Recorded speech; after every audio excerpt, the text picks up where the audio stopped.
A little more information about thermostats. If you remember what I said, the thermostat is nothing more than a relay, okay? This little setup here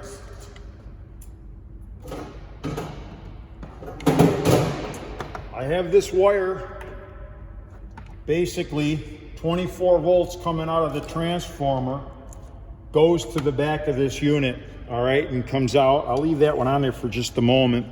If we take a look at this, you can see the 24 volt power goes to the R and the C. In this case, right here, I've got them labeled the 24 volt power. This is the power wire, this is the common, all right? So this one here, if you look, is the red wire, comes around to the back of this thermostat and goes to the R. And the other one goes down to this blue wire, which goes back to the back unit to the C.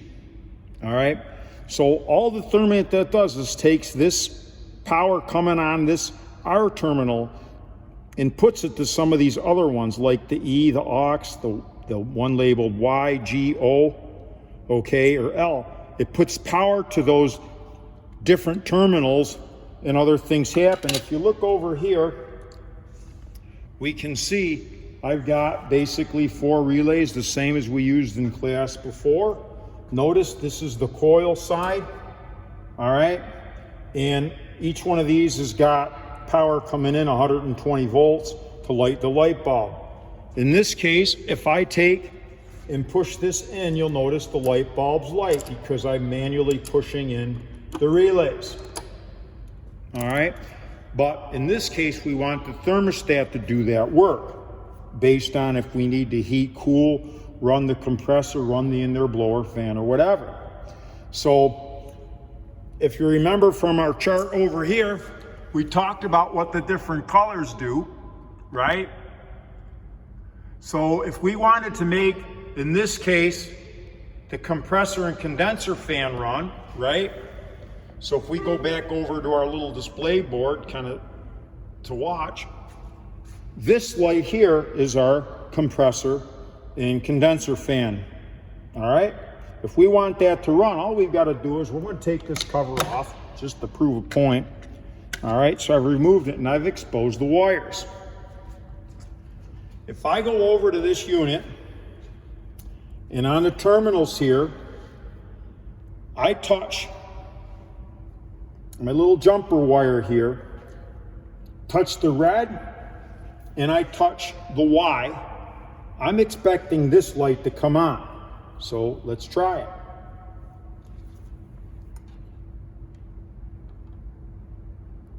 it.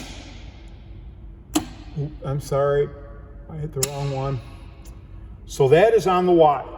Notice all I've done is put the 24 volt power that was on the red coming in from the transformer, right? And I moved it to the Y terminal, which goes over here to this yellow wire right here, right? This is common return neutral. I put 24 volts here, it energized that relay and pull in the contactor so that that light lit, okay? Do that once more. So if I put it on, I'm gonna zoom into them a little bit for you so you can see better.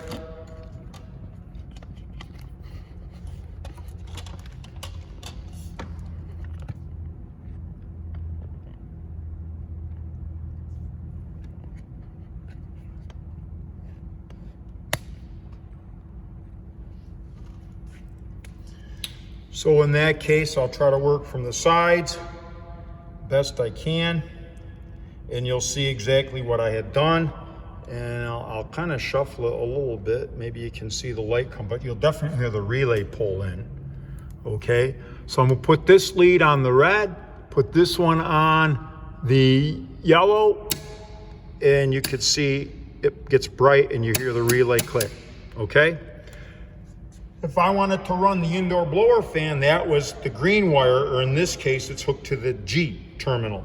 So if I put, again, my 24 volts, and I put this on the G, you'll hear relay pull in and the other lights. And I'll back up just a touch so you can see. what's going on here. There's our inside blower.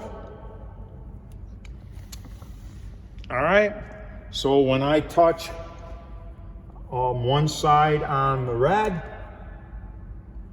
and I touch this on the green, you see the inside blower lights. Okay, so if we go back over here again, and we look, and we see auxiliary heat, what was that? That was the white. So if we go back over here, the auxiliary heat is on the top.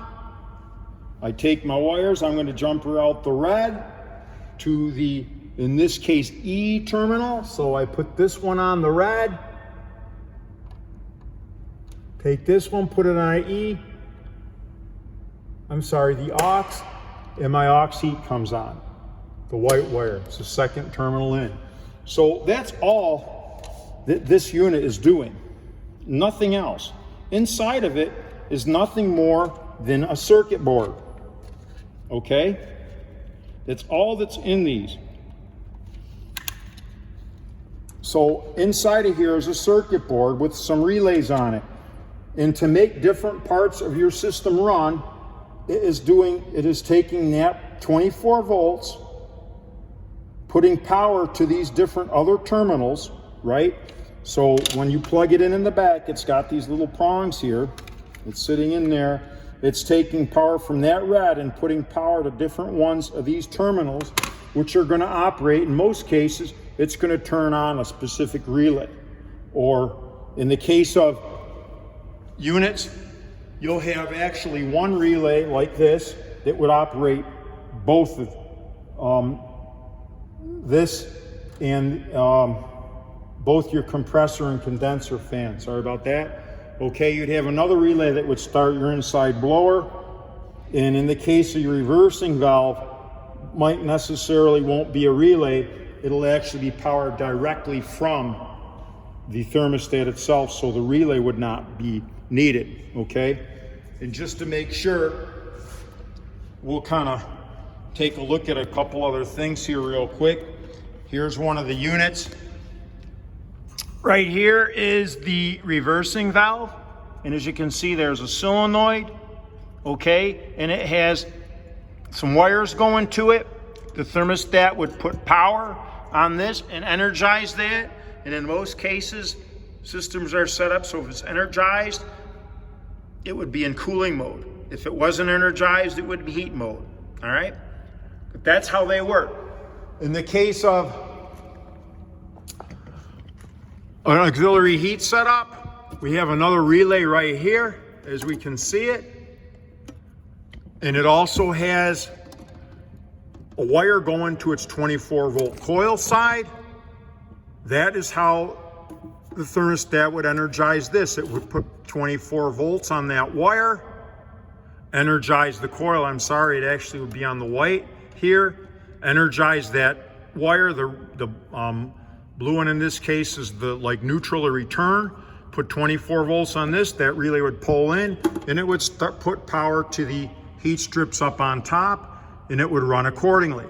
Okay. If we go over to the heat pump over here.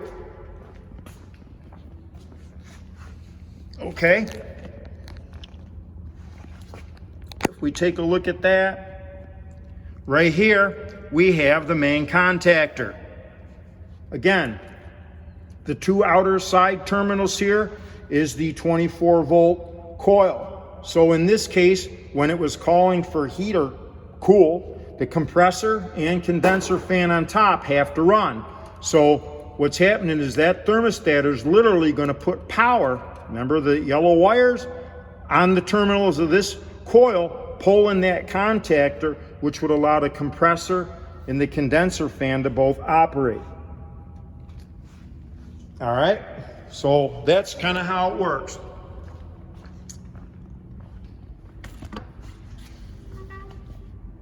If there's questions about that, we'll have an opportunity to talk about it. So much for that. So just a little information on how the thermostat, what it's actually doing. Now all I'm going to do to put it back together is pretty simple. You just take the cover, line it up very carefully so that the pins on here have to go into little holes right along here. Just line it up, push it in place till it snaps in. And obviously in this case, I have the fan in the on position so the indoor blower is always on. If I flip it over, it goes out, okay? If we put it in cool mode, notice the reversing valve is energized. It's not gonna cool because my temperature in the room here is 73. The set point is at 77. So does it need to cool? No. Does it need to cool or not? Yes or no? Take a look. Our set point is set at 77 to cool, and 73 is our temperature. Absolutely. If this is set at 77 and our temperature is at 73, we're way below our set point. If we lower this down below 73, we'll see what happens. In a few seconds, something's going to happen. What should turn on? Hopefully our compressor and our indoor blower fan. So these two, compressor, indoor blower fan.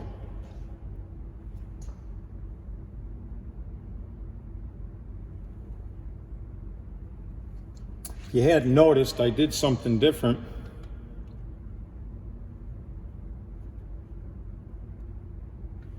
I swapped these out one for another, so we'll see what happens. Now in this case, if I'm correct, in a typical home, what's about to happen is this. The compressor motor is a kind of a key one here, but you don't want to start and stop a compressor, like shut it off and then start it right back up. It needs to have some time where it sits. It's kind of called a duty cycle.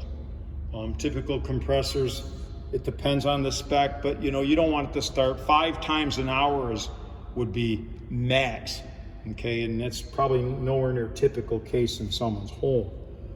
But the point is, so the thermostat is smart. It knows that in this case, I just put that thermostat and plugged it back in. It just got power back. So what it's going to do right now is it is not going to start that compressor until it times out for a set point that you can adjust. Most likely this is probably sitting at like 5 minutes. The other thermostat, we dropped it down to as low as it could go, which I can't remember what it was, but you could see it was pretty quick. So we may have to wait what'll seem like a very long time for this to start. But we'll see what happens here. It's only been a little over a minute since we started it. So we'll wait just a bit here and figure it out.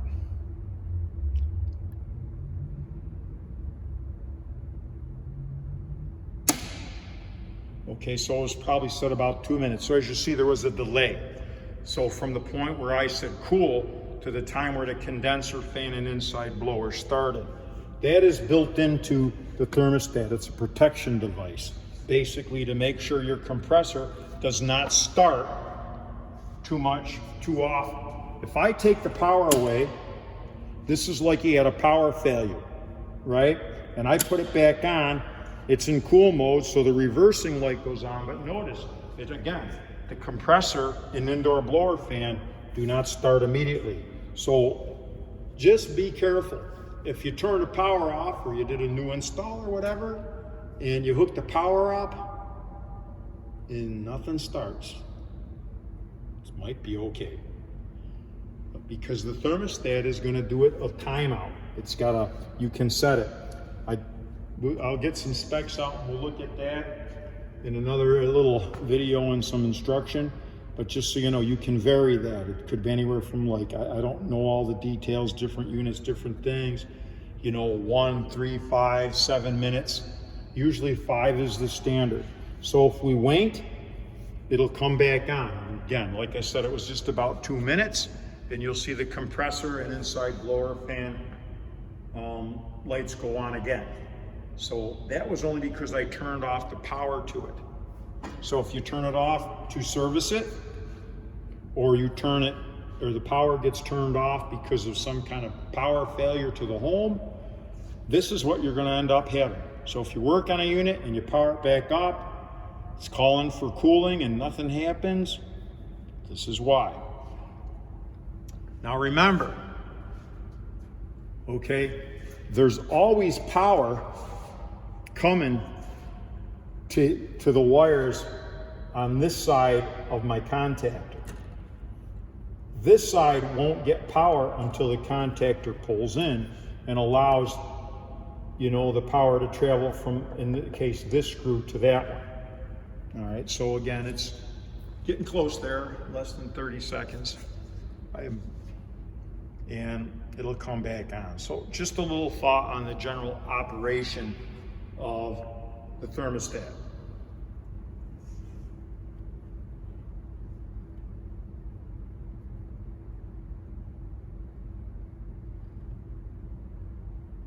Should be pretty quick.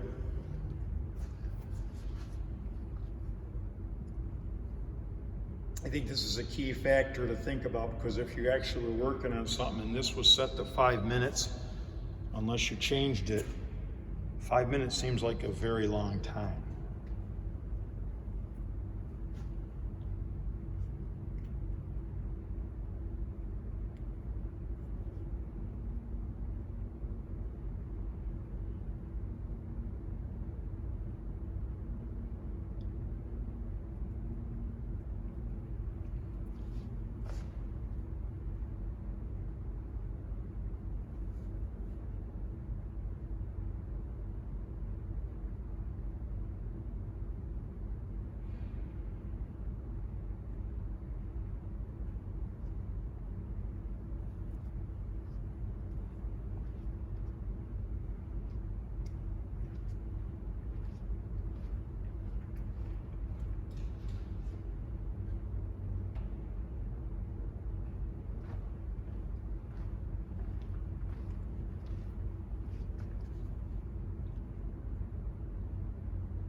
Still waiting, just to make sure you realize it's still a real video going on. We're just basically waiting for it to time out.